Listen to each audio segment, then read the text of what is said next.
Wa minas sunanil mutaqaddimati, dan diantara sunnah-sunnah yang wa minas sunanil mutaqaddimati anidukhul fi shalah, dan diantara sunnah-sunnah yang dilakukan, yang sunnah dilakukan sebelum sholat, sebelum masuk dalam sholat nih, adalah al-adzan wal iqamah. Adzan dan iqamat ini adalah sunnah sebelum sholat. Nah, sunnahnya bagi siapa? Fasunnatani limaktubatin. Jadi sunnah dan iqamat ini disunnahkan untuk sholat wajib. Tuh, limaktubatin yang pertama, adzan dan iqamat disunnahkannya untuk sholat yang wajib. Yang kedua, zakarin, bagi laki. Ya, wa in balaghahu adzanun ghairuhu. Wa in balaghahu adzanu ghairihi. Walaupun dia sudah mendengar adzan selain dirinya. Artinya udah dengar adzan dari musala yang lain, tetap kita sunnah. Ya. Wal iqamatu li imra'atin, sedangkan iqamat sunnah buat perempuan. Kalau adzan dan iqamat buat laki-laki juga sunnah, tapi kalau perempuan tidak disunnahkan adzan, hanya sunnah iqamat saja. Buat perempuan nggak disunnahkan. Bahkan kalau ada perempuan yang adzan, hukumnya haram, nggak boleh. Karena haram perempuan adzan? Karena dua alasan. Yang pertama, karena adzan itu yang pertama disunnahkan isgho. Isgho itu mendengarkan dengan seksama, dengan serius gitu ya, supaya mendengarkan untuk menjawab adzan. Yang kedua, karena sunnah melihat muadzin. Jadi kalau di tempat kita ada lihat muadzin, ya sunnah kita lihat muadzin. Lah kalau perempuan coba, ya, yang ada syahwat.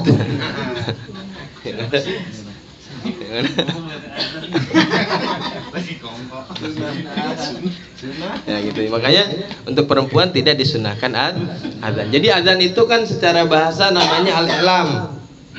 Woro-woro, apa namanya? Ngasih tahu. Ya. Assalamualaikum teman-teman, berjumpa lagi dengan saya di sini di channel Bang Mo.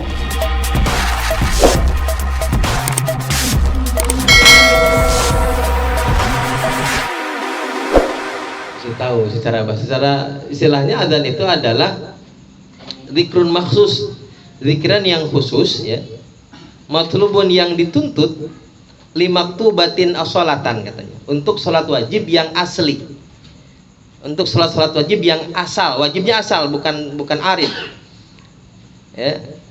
Emang ada yang wajib yang arid? Ada. Sholat yang dinazar, nazar sholat duha sunnah, karena nazar jadi wajib, tidak sunnah adzan. Jadi memang hanya untuk sholat yang wajib, dan wajibnya asli. Ya, limaktubatin as-sholatan. Memang itu pengertiannya.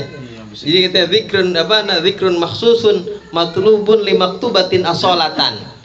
Alal a'yan katanya juga hanya untuk fardu ain saja. Maka sholat jenazah mah enggak sunnah adzan. Hah? Sholat id tidak sunnah adzan. Di sholat id itu ada panggilan lain, sunnah dengan panggilan dengan nida namanya panggilannya. Allah as-sholatu, kan ada sholatu sunnatul duha, sunnatul id, sunnatul idul fitri. Nah, yang apa namanya? Bilal ya. Nah, itu memang itu untuk mengganti iqamat. Nah, sebetulnya kan kalimatnya cuma gitu aja. As-sholatu sunnatul idul fitri rahimakumullah. Cukup ya. Karena sebetulnya sebaiknya itu jangan terlalu panjang itu namanya Bilal itu. Kenapa? Karena kesunahannya harus mualah antara imam, antara sholat dengan khutbah, harus nyambung. Sedangkan kalau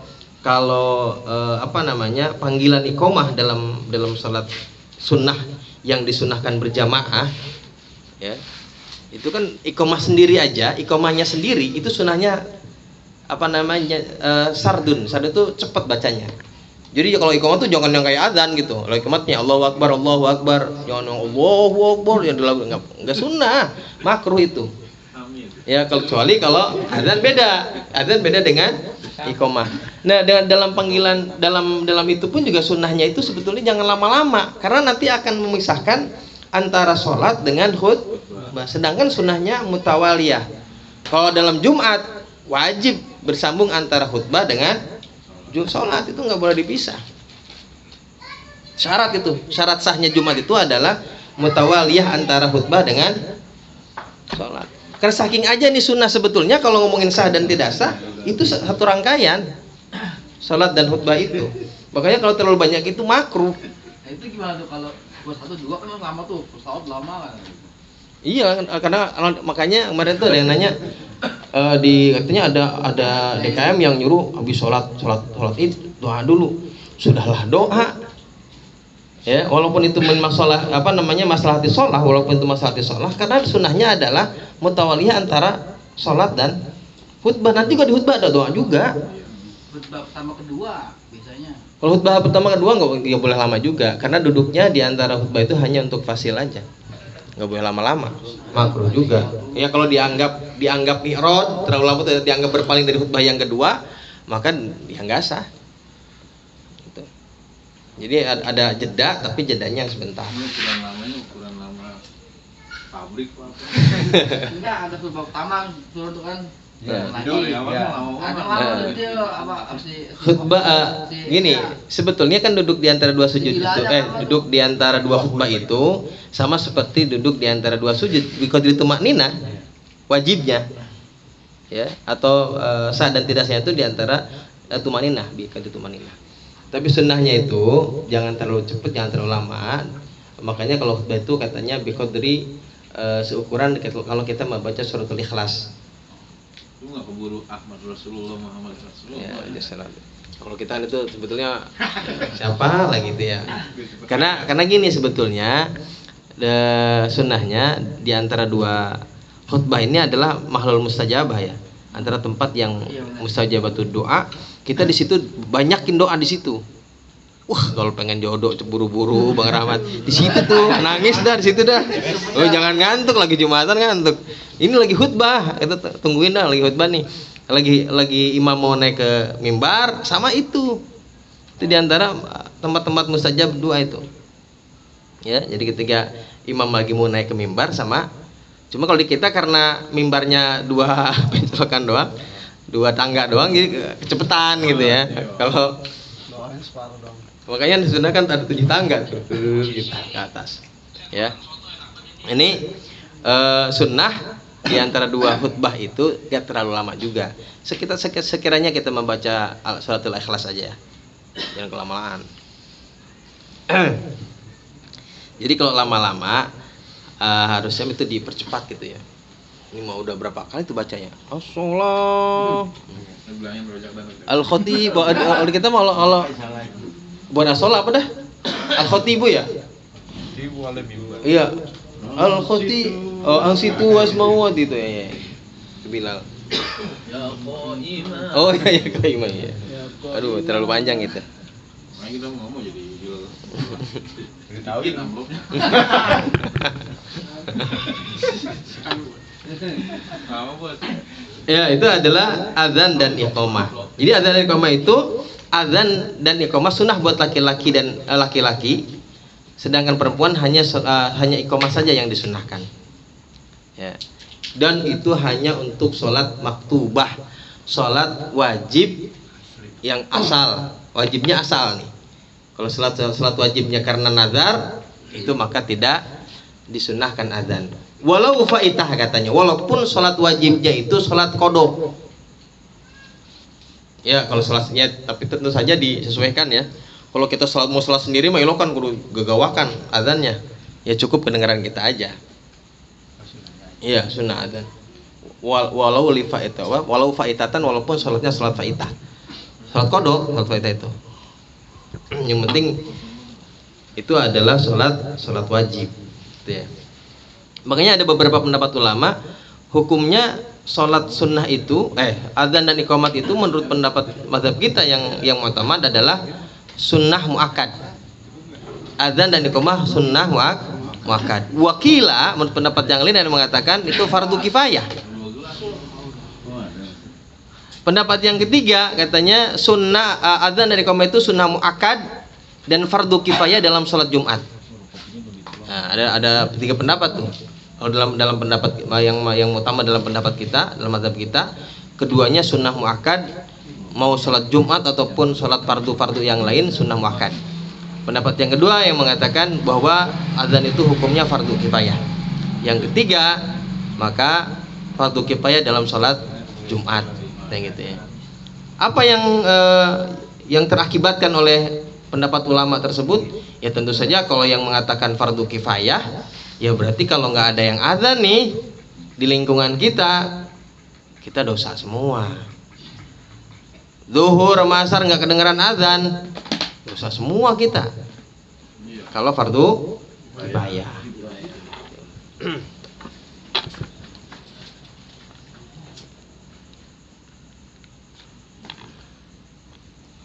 Wa yujibu sami'uhuma walau talian wa mutawaddian.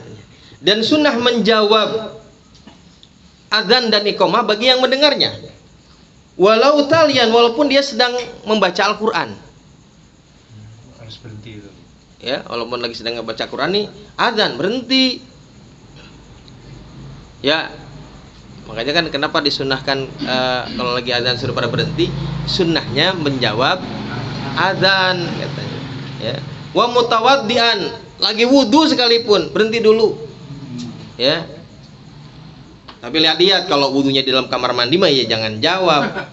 Ya cukup di hati aja jawabnya. Kalau di kamar mandi. Wa yuhawqala, dan disunahkan membaca hawqala itu lafaz la haula wala quwata illa billah. Ya. Yuhawqala membaca lafaz la haula wala quwata illa billah, wa yusaddiqu, dan membaca tasdik. Tasdik itu yang sodakta wa barirta gitu. Dalam as-salatu khairu minan naum menjawab itu. Menjawab taswib. In hay'ala wa sawwaba katanya. Dalam lafaz hay'ala itu lafaz hayya 'ala shalah hayya 'ala falah, membacanya jadi jawabnya itu bukan, kalau yang lain kan sesuai dengan lafaznya ya. Kalau Allahu akbar kita baca Allahu akbar. Kecuali dalam lafaz hayya 'ala shalah hayya 'ala falah maka jawabnya adalah la haula wala quwata illa billah. Sedangkan dalam taswib dalam lafaz as-salatu khairu minan naum maka sadaqta. Ya. Lalu wa yaqulu ba'dahuma Allahumma shalli wa sallim ala Muhammadin. Kemudian setelah azan disunahkan membaca doa Allahumma rabb hadhihi da'wati tamma sampai akhir yang kita baca. Sunnah gitu ya. Kalau yang belum hafal hafalin.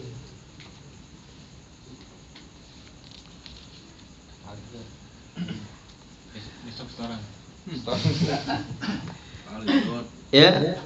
Lima ruwiya syaikhan. Kenapa katanya harus disunahkan membaca doa itu? Karena ada sebuah hadis yang diriwayatkan oleh Imam Bukhari dan Muslim. Rasulullah SAW bersabda, "Idza hadaratis salatu falyu'adzin lakum ahadukum." Katanya, kalau sudah datang waktu salat kepada kalian, maka adzanlah salah seorang di antara kalian. Wa Ibnu Najjar, kemudian dalam hadis yang diriwayatkan oleh Imam Ibnu Najjar, an Abi Hurairah, dari Abi Hurairah, salasun, ada 3 perkara, lau ya'lamun nasu ma fihinna, kalau orang-orang tahu apa yang ada dalam 3 perkara tersebut, katanya, ma'ukhidna illa bisahmatin, maka 3 perkara tersebut tidak akan diambil illa bisahmatin, kecuali dengan sahmah. Sama itu diundi ya, dikocok dulu nih, saking pentingnya nih. Siapa yang duluan ngambil gitu, pasti berebut maksudnya. Karena kalau orang-orang tahu nih apa yang ada dalam 3 perkara ini, orang pasti berebut. Kalau berebut gimana ya, harus diundi siapa yang duluan ngambil gitu. Hirson ala ma fihinna, karena menjaga apa yang ada dalam ketiga perkara tersebut. Minal khairi, daripada kebaikan, wal barakati, dan keberkahan. Apa itu? Yang pertama adalah at-ta'dzinu bis shalah. Yang pertama adalah mengumandangkan azan dalam salat. Tuh. Jadi kalau tahu pahalanya azan itu semana, pasti orang berebut katanya. Ya, kalau Allah tampakkan pahalanya azan nih kepada orang-orang, berebut, orang pengen azan semua. Ya untung aja Allah nggak tampakin. Kalau Allah tampakin azan semua, ramai kita. Nggak ada yang dengerin, semuanya azan. Lalu yang kedua adalah watahjizu bil jamaati. Watahjiz itu ya. Di situ kan watahjir kalau nggak salah. Wa tahjizu bil jamaati mananya adalah bergegas menuju salat berjamaah, bersegera. Wa salatu fi awwali sufuf, kemudian yang ketiga salat pada barisan yang pertama. Nah, jangan main dorong-dorongan nih. Kalau kita kan main dorong-dorongan katanya ya. Jadi al-itharu itu mahbub. Al-itharu mahbubun, isar itu mendahulukan orang lain itu memang dicintai. Sunnah, afdol. Ya. Tapi dalam selain ibadah, fi ghairil ibadah. Selain dalam ibadah. Misalnya kita ngantri makanan, duluin orang lain. Apalagi yang di belakang kita kayaknya udah kelaparan banget nih, duluin. Nah, itu namanya isar, mendahulukan orang lain. Ya, dalam hal yang seperti ini sunnah, mahbub, dicintai. Tapi dalam ibadah jangan main dorong-dorongan. Ya justru kita berlomba-lomba. Kenapa ya fastabiqul khairat itu di sini nih. Kalau dalam kebaikan jangan isar di sini, isar makruh. Ya, walithar fil ibadah makruh. Ya kecuali mungkin karena misalnya guru atau orang tua kita, orang tua kita mau masuk barisan pertama kita salib aja, kita serobot. Ya jangan juga itu ya. Tentu ya disesuaikan dengan adat ya, dan adat dan adab begitu ya. Adat dan adab. Kalau mancing nih apa?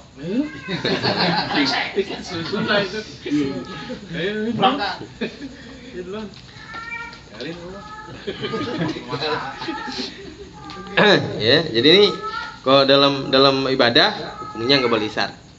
Duluan ya, berlomba-lomba dalam kebaikan. Wa Ibnu Abi Syaibah wal Baihaqi an Salman Al Farisi. Kemudian hadis yang berikutnya dari Ibnu Abi Syaibah wal Baihaqi dan Imam Baihaqi an Salman Al Farisi, diriwayatkan dari Salman Al Farisi mauqufan dalam hadis mauquf. Qala idza kana ar-rajulu fi ardin, jika ada seorang laki-laki fi ardin, di bumi ya, di suatu tempat lah maksudnya gitu ya. Fa aqama sholata, kemudian ia mendirikan salat. Shalla khalfahu malakan, maka akan sholat bersamanya di belakangnya dua malaikat. Jadi kalau kita sholat di mana saja, sholat sendiri, pasti di belakang kita ada dua malaikat yang ikut sholat bersama kita. Ya. Makanya karena ada malaikat kita jangan malu-maluin. Ya, udah malaikat soal kita ngaco lagi. Lo katupa, ya kan? Buru-buru. Mana makmumnya malaikat. Jadi artinya setiap kita sholat usahakan selalu ada di pikiran kita dalam sholat. Ya, karena di belakang kita ada malaikat. Fa idza adzana wa aqama, ya. Jika dia azan, kemudian setelah azan dia qomat mendirikan sholat, shalla khalfahu minal malaikati ma la yara tarfahu, ya. Maka sholat di belakangnya dari malaikat, ya, ma la yara tarfahu, yang jumlahnya tidak terlihat oleh mata, ya, dan tidak terlihat oleh mata kita, saking banyaknya malaikat yang di belakang kita. Yarka'una bi ruku'ihi, mereka ruku dengan rukunya, wa yasjuduna, mereka sujud bisujudi dengan sujudnya, wa yu'minuna ala du'aihi, dan mereka mengaminkan doanya. Tuh. Jadi kalau kita mau sholat adzan dulu, qomat dulu, tuh di belakang kita yang sholat banyak, yang ngaminin juga banyak malaikat. Ya. Yang lu kan mau kabur. Gitu ya. Itu kalau sholat katanya kita diawali dengan adzan dulu, gitu ya. Gitu lagi. Kemudian berikutnya wa Ahmad wa Muslim, dari Imam Ahmad dan Imam Muslim, idza sami'tumul muadzina faqulu mithla ma yaqulu. Kalau kamu mendengar apa yang dibaca oleh muadzin, maka bacalah seperti yang dibaca oleh muadzin. Kalau muadzin baca Allahu Akbar, ya kita Allahu Akbar, bacanya seperti itu. Summa sallu alayya, kemudian berselawatlah kepadaku, kata Kanjeng Nabi nih. Jadi habis menjawab adzan, setelah adzan bacalah salawat kepadaku. Fa innahu man shalla alayya salatan, karena sesungguhnya barang siapa yang membaca salawat kepadaku satu kali salawat, sallallahu alaihi biha asyran, maka Allah akan membacakan salawat kepadanya 10 10. Ya, salawat dari Allah kepada hambanya merupakan ampunan dan rahmat Allah Subhanahu wa taala. Jadi artinya kalau kita membaca salawat kepada Kanjeng Nabi 1 kali, maka Allah akan memberikan kita rahmat 10 kali. Atau jadi ribet banget ini. Oh, rahmatnya lain.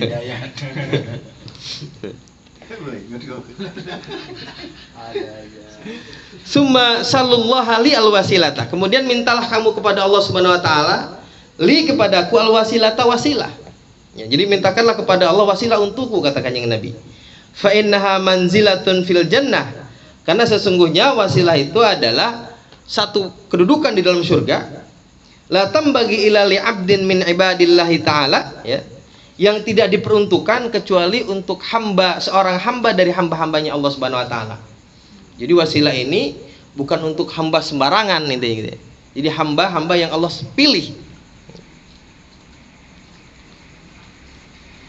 Wa arju an akuna ana huwa, dan aku berharap akulah yang mendapatkan wasilah itu. Kata Kanjeng Nabi itu.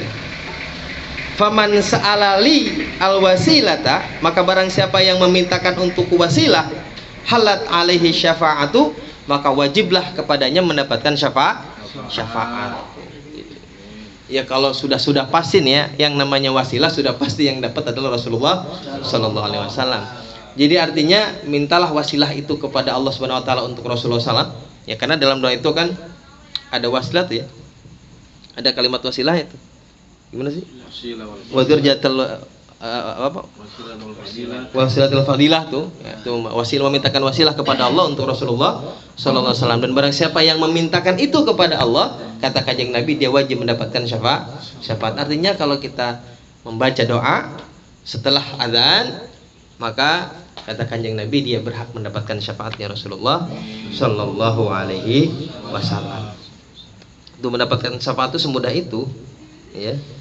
Waruya kemudian diriwayatkan man takallama fi waqtil adzan. Nah ini, barang siapa yang ngomong ketika azan, khifa alaihi zawalul iman, maka dikhawatirkan kepadanya hilangnya keimanan. Orang kita ngomong mulu. Ya kayaknya kalau lagi kongko sedang enaknya datang azan kan nanggung banget ya.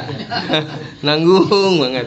Padahal ini nih ya kata Kanjeng Nabi, barang siapa yang ngomong bahe lagi azan, maka dikhawatirkan hilangnya iman. Nauzubillahi min dzalik. Ya kalau di TV-TV aja pejabat-pejabat sudah mencontohkan ya kan. Ya entah itu untuk kampanye atau apa kan, tapi itu adalah contoh yang baik. Ya, dalam keadaan apapun usahakan kita kalau mendengar azan, maka dengarlah azan dulu sebaik-baiknya, karena dikhawatir kata Kanjeng Nabi, yang ngomong aja, yang berisik aja tidak menghiraukan azan, maka dikhawatirkan kehilangan iman. Nauzubillahi min dzalik, wallahu a'lam bishawab. Ya, yang mau bertanya silakan. Apalagi garas.